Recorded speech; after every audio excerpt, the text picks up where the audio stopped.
Hello everyone, Alistair Gold here. That's better, isn't it? Much better. What a difference a couple of weeks make. Honestly, everything feels a little bit more positive.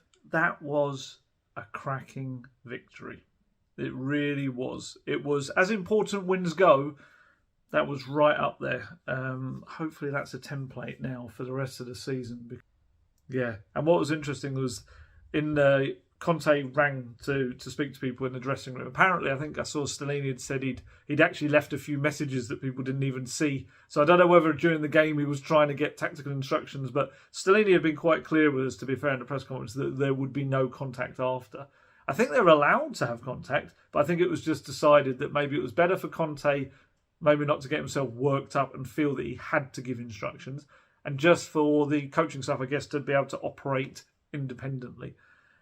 So yeah, he rang and he spoke to like the team in the dressing room, and it was a really nice moment where he was passed over to Kane, and you can kind of make out bits and pieces of what he's saying. And one of the things he said right at the start is, "You make me so proud," you make me proud.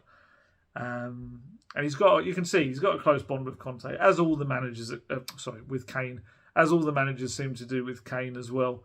Kane, by the way, has got 17 goals in 22 matches this season in the Premier League. It's just mad. I love the fact that they're close enough, the familiarity of the two, that Kane jokingly, or maybe half-jokingly, asked Conte on the phone, "So, we'll see you Wednesday?"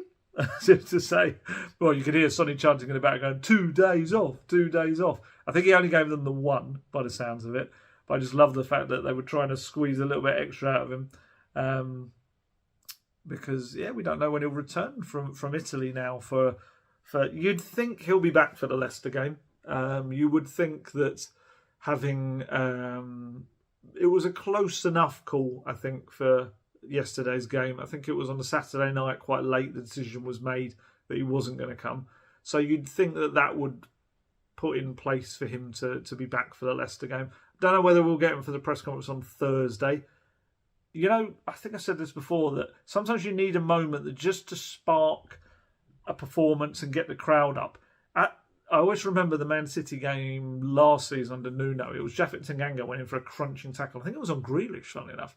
And that set the tone and it got everyone pumped up. I think for me, it was a Sonny run right at the start of the game. He went on this run from almost the edge of his own box to almost the City box.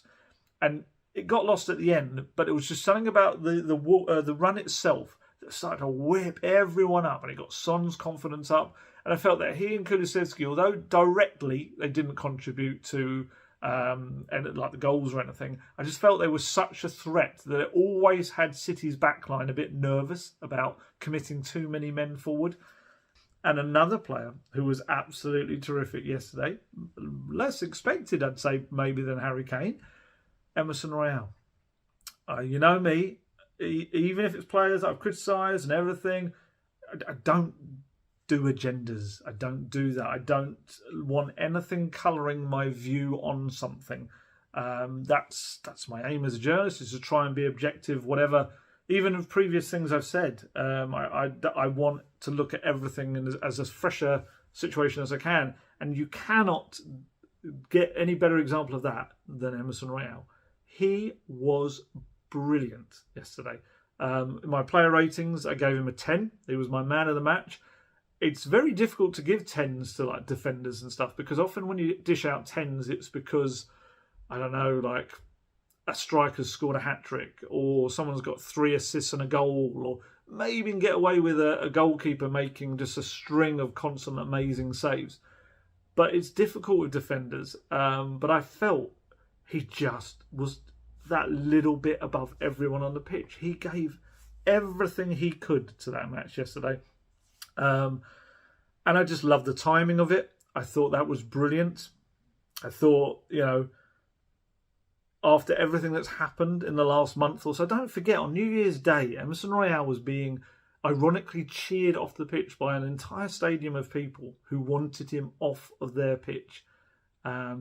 Yet he stuck to his guns. He absolutely had no interest in leaving Tottenham. He felt that he could still be a success at Spurs. And I spoke to people around, I spoke to him as well. And there was this very much a feeling of, yes, some people have criticised me, but I've had messages of support, and I believe in myself. And so that's why moments like yesterday are brilliant. That's what life is all about, isn't it? It's making your point and trying to prove people as wrong as possible.